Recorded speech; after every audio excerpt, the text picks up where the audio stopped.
Namaste, Losties. We've just watched the premiere of Season 5. Welcome to the official Lost fan show from Sky One.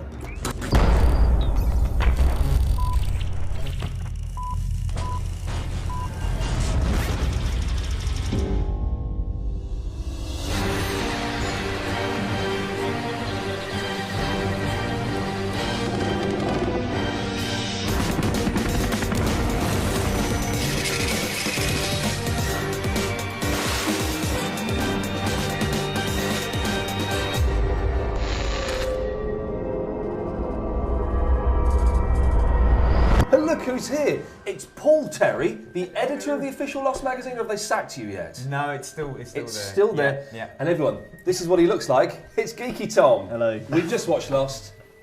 Excellent. Yeah, just a little. Tom? It was confusing but good. Let's have a look at the cliffhanger. This is Ms. Hawking doing her thing. Now, at what point... Tom was the first one to shout who it was, I think, when we viewed this initially. At what point did you realise who 'twas? It's that little tuft of white hair that's coming out of a little cow. Well, I thought it was the funny butcher that we'd seen earlier. Yeah. Well, I knew she was going to be in it just because I spoilt it for myself on the internet. You spoiled yourself on the internet. Now, she's interestingly, she's using an Apple III. And being the computer geek I am, I know that was available between 1980 and 1984. So, oh my god. Yeah. Why would she use a rubbish old computer like that? I was going to say, surely there's been advances in computing. But she's using a lot of old stuff. Chalk there on the pendulum. Suddenly it's taken this really quite bizarre but intriguing route. Yeah. Where the hell is this? Any luck? Yes, Really? really. What about you? I'm having some difficulty. Oh, you better get busy, because you only have 70 hours. What? No, that's not enough time. I need at least... What you need is irrelevant. 70 hours is what you've got. She first popped up in flashes before your eyes in season 3. Yeah. But yes, in the Desmond episode where he's a monk, Yeah. and on the desk of the head monk, I don't know what the term is. Headmaster monk. Yes, Yeah. is Pope monk. the Pope monk is a picture of her, Yeah. implying that she's the mother of the head monk. Right. Now, here's what I initially said, then retracted it when we watched this episode previously, but now I've thought it again. Right. She's Faraday's mum, and that's in Oxford. Really? Why not? I don't know, it just looks a bit more monastery-like than Oxford University. Yeah. Okay, so what is her connection with the island then? I just think she like knows everything about it, can track it wherever it goes. Good to see her back, shall we say. It's Yeah, also good to see a lot of the Losties unstuck in time. Think of the island like a record, spinning on a turntable.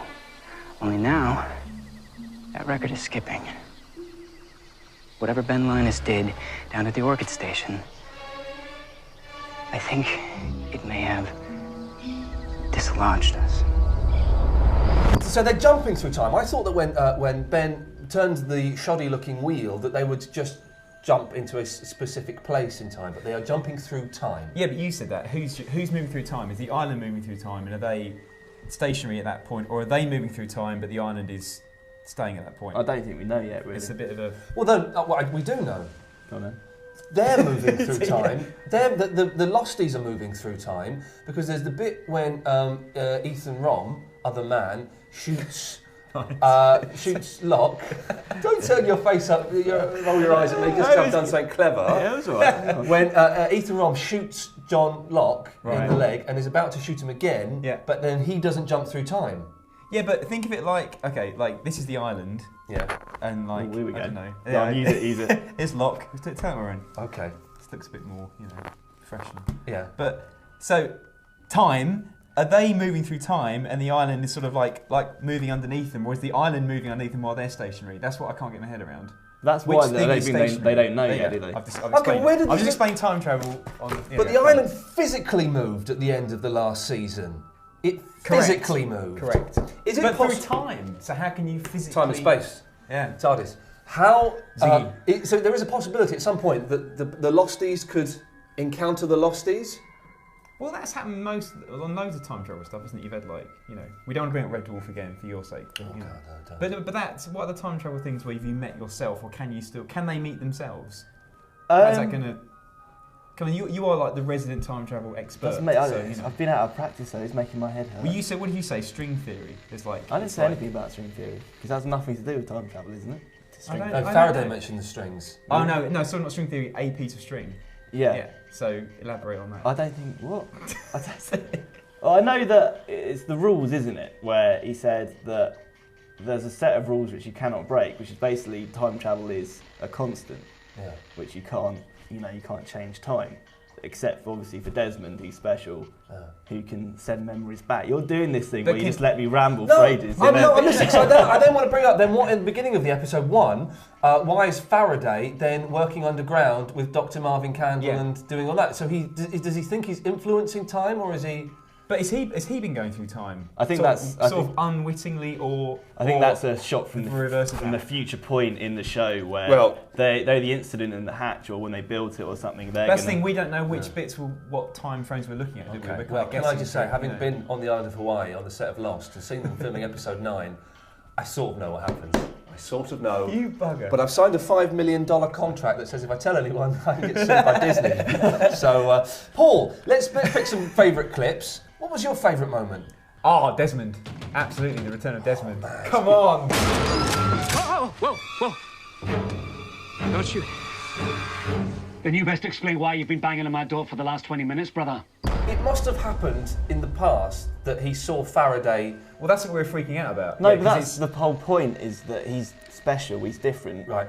He can obviously change his own destiny. Okay. So where Faraday's saying you can't change time, except when it concerns Desmond. He can, and he sent himself a memory 3 times. No, it's a brilliant turn of phrase. It's the ultimate email, isn't it? Yeah. He sent himself a memory, so good, and that's when Desmond springs up. But they've obviously got some kind of special relationship, the Faraday and the Desmond, because Desmond is Faraday's constant. He wrote in his book, didn't he? He said Desmond will be your constant. Obviously, he meets up with Desmond, and then he writes everything down in that book, so later on in the island he can remember it.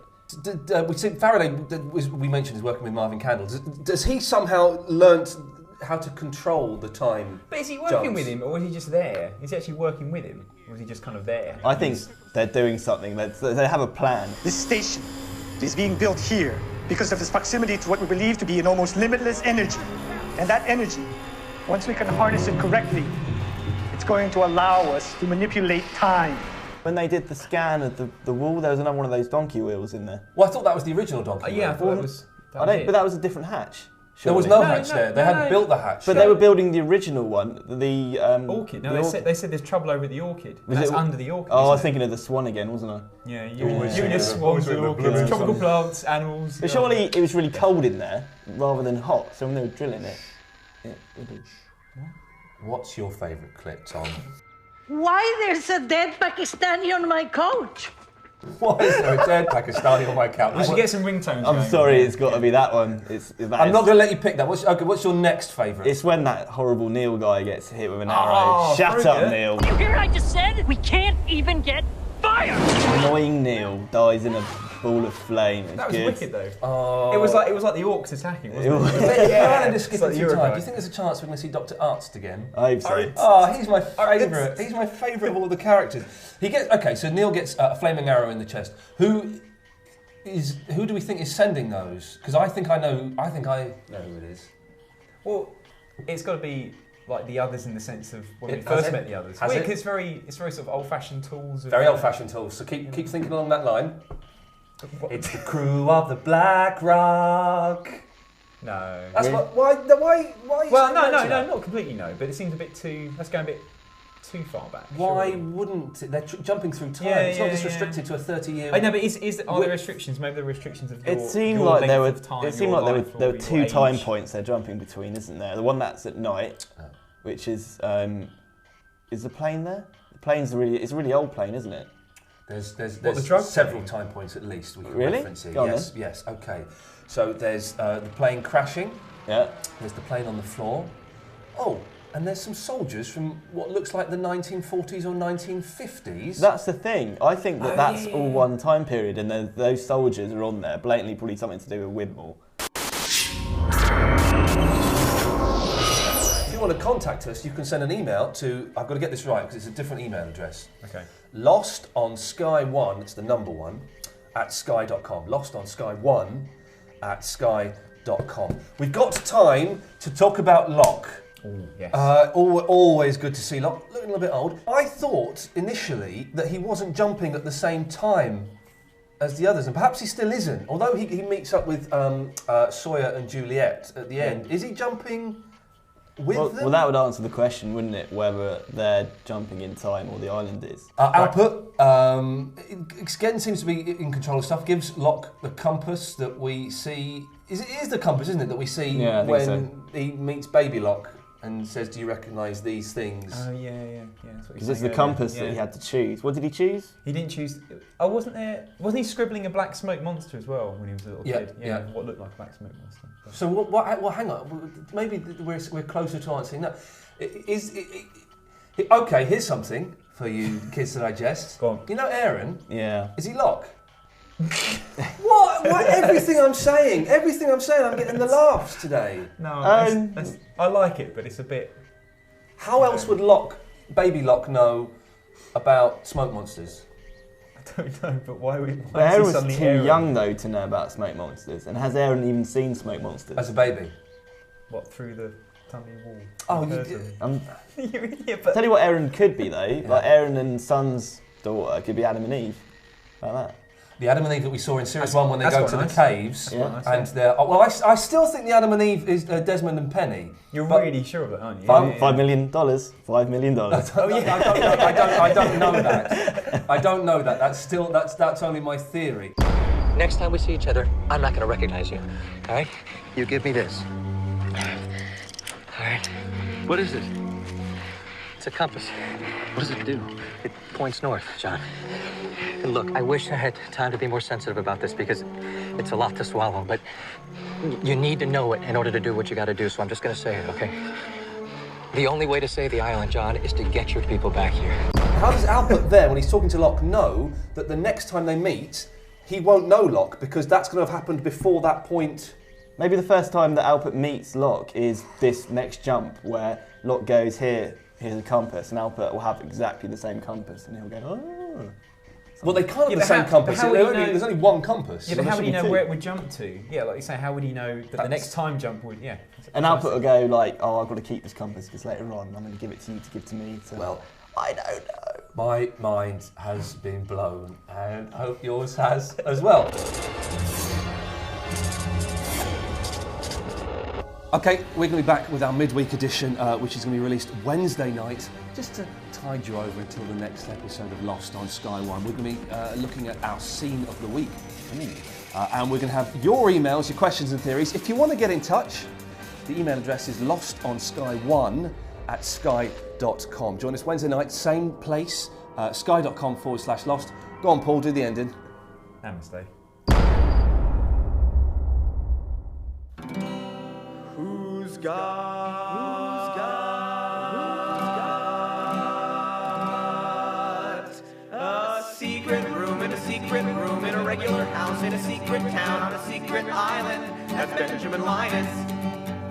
He's also got other secrets, a secret past and a secret love, a secret game with secret guns. Now he lets out his secret monster from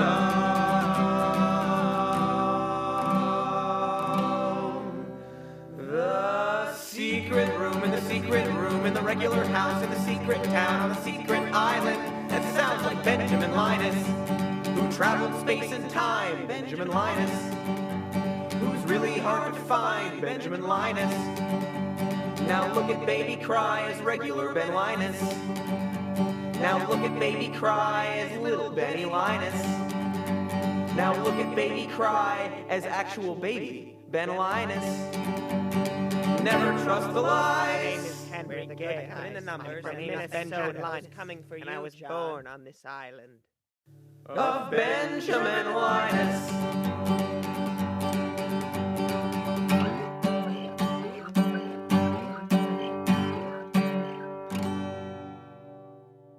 Why there's a dead Pakistani on my couch?